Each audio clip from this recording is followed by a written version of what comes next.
Sale, bueno, a ver, bueno, vamos, continuemos, vamos, Rafael, después de lo que has escuchado ahí, adiós, Oscar, a ver, echémonos a andar, 3 minutos. Muy bien, me gustaría referirme sí. a lo comentado por Víctor y Nahum, en cuanto a las cantidades de generación que se han incorporado al sistema eléctrico nacional. Prácticamente está duplicado. En ningún sistema del mundo el doble de capacidad es recomendable. Un 20%, ¿verdad?, que se tuviera de demanda adicional sería suficiente en un sistema bien diseñado, bien planeado, bien administrado y bien controlado. Ahora, el planteamiento de Víctor va centrado en reforzar las líneas de transmisión, porque es un proceso que ha tenido recursos, pero transmisión no puede verse como una sola empresa, es parte de, son costos que van asociados a la venta final del kilowatt-hora al cliente, pasa por transmisión, pasa por distribución, que es un proceso enorme el de distribución, porque tiene que atender más de 200,000 poblaciones en 160 zonas de distribución, 46 millones de clientes, se conectan al año más de 1 millón de clientes que se deben conectar en condiciones de seguridad y confiabilidad del servicio, y faltan electrificar algunas poblaciones. Esos recursos se deben distribuir entre todos los procesos, no nada más en uno solo, ¿verdad?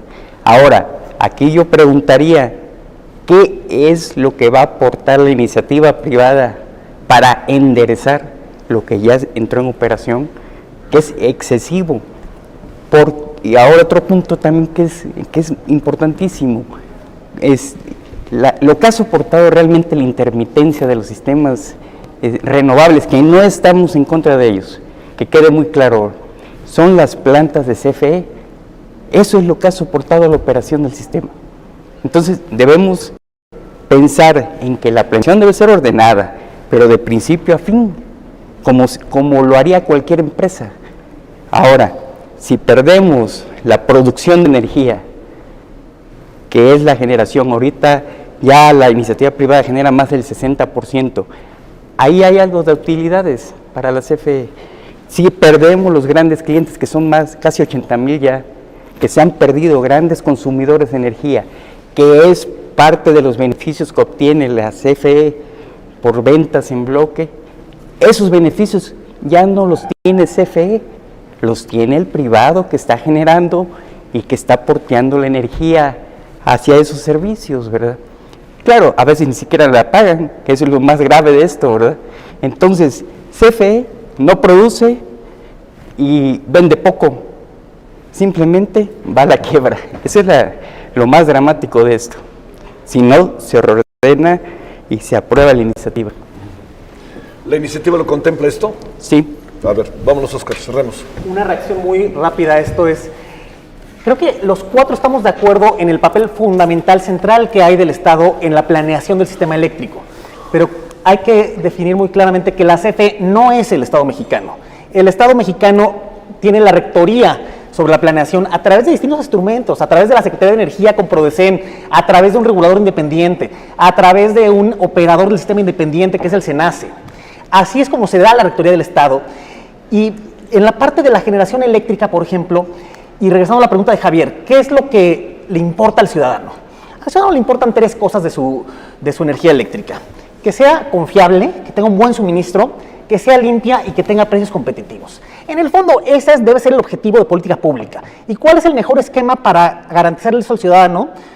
Generación limpia, es decir, renovable en la medida de lo posible, a precios competitivos, que la generación con mejores precios del país es precisamente la renovable. En 2020, que es el último dato que tenemos, el costo de CFE contra el de las renovables tienen un costo más o menos 72% menor. Y una transmisión suficiente, confiable, que minimice pérdidas y que le garantice al ciudadano el abasto. Esa debe ser el objetivo de la política de planeación y de confiabilidad. Voy a volver al incidente del 28 de diciembre de 2020. No es posible que un incendio en un pastizal independientemente de la causa que haya sido, haya dejado sin energía eléctrica a una tercera parte del país. Eso habla de la vulnerabilidad del sistema y eso habla de por qué CFE tendría que estar priorizando eso y no construyendo, o más bien no destinando recursos a la generación que, por ejemplo, la Fibra E en 2018 levantó 16,000 millones de pesos, comprometiendo ingresos de activos de la red de transmisión para reforzar la red de transmisión. Esos recursos actualmente se van a ir a construir centrales eléctricas. Eso... La no inversión en transmisión, insisto, si CFE no lo hace, nadie más lo va a hacer. Y se argumenta que hay un exceso de permisos y un exceso de capacidad.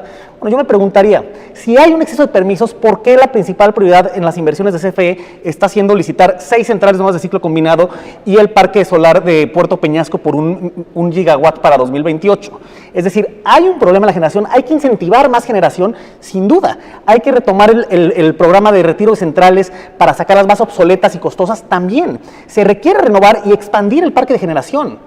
¿Y quién es el mejor aliado para ello? Bueno, más allá de una discusión entre Estado y mercado, se trata de quién sea más eficiente, quién tenga la capacidad de generar más energía limpia a precios competitivos, independientemente de si es Comisión Federal de Electricidad o si es la iniciativa privada. Ese es el meollo del problema. Y pasando a la parte de cómo se debilitaría CFE. Bueno, CFE Transmisión, insisto, le genera utilidades muy significativas que luego se le reducen para compensar pérdidas en otras áreas, pero aún así es un área muy rentable. Las generadoras de la CFE, las 5 subsidiarias que operan centrales generadoras de CFE, pierden recursos año con año. La única que genera ingresos es CFE Generación 5, que es quien administra los contratos con los productores independientes de energía, contrario a lo que se dice de que los PIEs le cuestan a CFE, son las únicas centrales que le generan utilidades año tras año. A ver, aquí pasó algo. 1 minuto y 1 minuto. Adelante. Perfectamente. Quisiera aclarar lo que en este foro se comentó relacionado con que CFE no quería invertir en transmisión. Es una interpretación errónea y es importante que se aclare porque fue en este foro, ¿verdad? Sí. Lo que se dijo fue que los recursos financieros que se necesitaban para fortalecer otros procesos de comisión como distribución, ¿verdad?, se canalizaron hacia allá, no que no se quisiera invertir en transmisión. Lo que acaba de comentar el ingeniero aún, ¿verdad? Es costosísima la inversión en transmisión para fortalecer un crecimiento desordenado y anárquico que han tenido las fuentes renovables de energía y la generación. El Estado no puede asumir esos costos gigantescos, que es la propuesta que se está haciendo en este foro. Aquí se habla siempre, el Estado no quiere invertir, el Estado tiene que hacer esto, el Estado tiene que hacer lo otro. Espérame, el problema está centrado en la generación intermitente que se incorporó en forma muy desordenada y sin estudios, sin análisis, sin planeación, en forma muy precipitada. Eso es importante que quede claro. Ahora, hay que ver a la comisión como un todo, porque finalmente el propósito de generar energía eléctrica es llevarlo al usuario de la población más recóndita del país. Punto.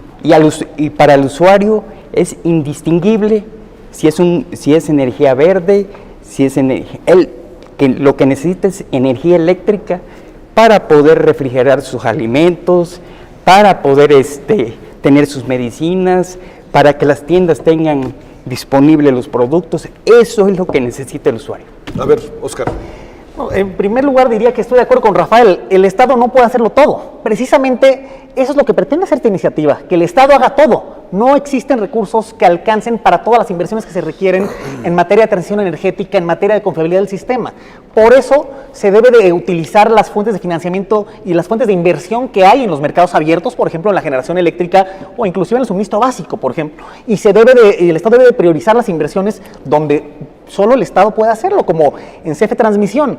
Y si el Estado estuviera priorizando las inversiones en transmisión, por ejemplo, los recursos de la Fibra E no se hubieran ido para construir centrales eléctricas donde CFE pierde recursos, se hubieran ido a invertir, como el plan original era, en la transmisión eléctrica. Y existen, insisto, una diversidad de mecanismos de financiamiento para la expansión de la red de transmisión. El famoso autobasto, por ejemplo, fue la principal fuente de expansión durante varios años de la red eléctrica. ¿Por qué? Porque las generadoras, para interconectarse a la red, se les pedía que hicieran una aportación, es decir, una donación de infraestructura a la red de transmisión. Ese fue un impulsor muy grande de la expansión de la red de transmisión. Ahora, con el régimen, la reforma de 2013-14, tenemos diferentes mecanismos. La fibra E, de la que ya comenté, asociaciones público-privadas, la reinversión de utilidades mismas de la filial de CFE Transmisión, que insisto es por mucho la más rentable de toda Comisión Federal de Electricidad. Es decir, hay mecanismos. La planeación y la inversión en el sistema cuesta, por supuesto que cuesta. ¿Hay que invertir en la transmisión eléctrica? Claro que sí. No es una discusión entre si queremos renovables o si queremos transmisión confiable. Se pueden tener las dos. El tema está en regulación creativa que alinee los incentivos de CFE, de los participantes privados también, por supuesto, y de la red de transmisión, es decir, de la generación pública privada y de la red de transmisión, de tal forma que se pueda llevar de una forma ordenada esta expansión de la capacidad renovable, pero darle la espalda a la transición energética. En un momento, recordemos la cumbre de cambio climático de Glasgow de noviembre, en un momento tan crítico en tema ambiental, es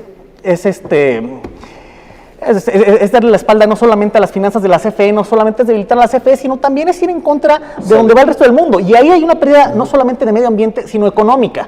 Porque decía Rafael que al usuario no le importa si es limpia o no. Bueno, al usuario industrial sí le importa. O sea, al usuario industrial y comercial sí le importa. Y la capacidad del país para atraer y retener inversiones sí se ve afectada. Si México no puede garantizar un suministro limpio, por ejemplo, ninguna armadora automotriz se va a instalar en el país, ninguna autopartera, o pensando en industrias del futuro, granjas de servidores de datos, inteligencia artificial, semiconductores, como la secretaria Cloutier hace algunos meses mencionó que pensaba que era una prioridad meterse en esa cadena de valor. Ninguna de estas industrias va a poder ser atractiva en México si no se puede contar con energía limpia. De ese tamaño es el riesgo.